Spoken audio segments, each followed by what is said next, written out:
আমরা প্রতি বছর নানান রকমের প্রাকৃতিক দুর্যোগ, সুপার সাইক্লোন, আমি ৭১ করছি, ২৪ মুক্তিযোদ্ধার আমি একজন যোদ্ধা। দক্ষিণাঞ্চলের মানুষ ভারত বাংলাদেশ নিয়ে প্রতি বছর অনেক ষড়যন্ত্র তাদের করছে। জান মাল বাংলাদেশের অধিকার পরিষদের একজন কর্মী হিসেবে বলতে চাই, ভারতের দালালি বাংলাদেশে চলবে না, চলবে না, চলবে না। রকমের দুর্বিপাকের সম্মুখীন হচ্ছে। শেখ হাসিনা বাংলাদেশের জন্য ভারতের কাছে কি সোনার হাত ছিল, সে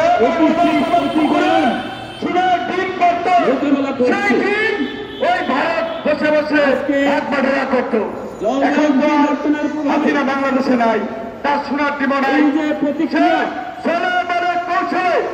যদি আমাদের হাসিনাকে যদি প্রতিষ্ঠা করা যায় তাহলে সে আবার সোনার ডিম পাবে। এবং জনগণের বাংলাদেশ সমাধিকার পরিষদের কর্মী বেঁচে থাকতে আওয়ামী বঞ্চনা এই বাংলাদেশে প্রতিষ্ঠিত হবে না। তাই যদি বাংলাদেশে এই আওয়ামী শাসন আসতে পারে, আপনার আমার কারো রক্ষা নাই। পরিবর্তনের সবচেয়ে বেশি কষ্ট হবে গণঅধিকার পরিষদের এই কর্মীদের। আমরা যারা এই ২৪-এ জীবন দিয়েছি বাংলাদেশের সার্বভৌমত্ব রক্ষার আগামীতে আবারও পুলিশের সামনে হব না।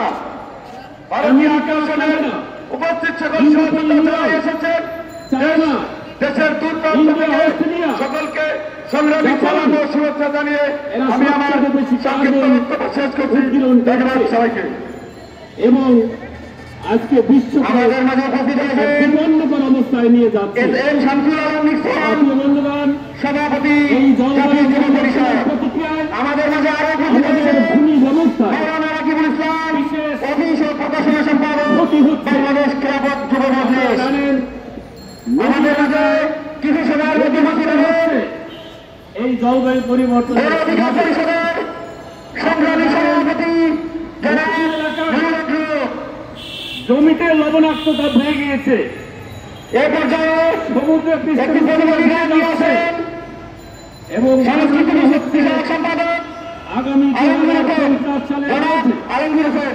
বাংলাদেশের দক্ষিণাঞ্চল পানির নিচে চলে যেতে পারে।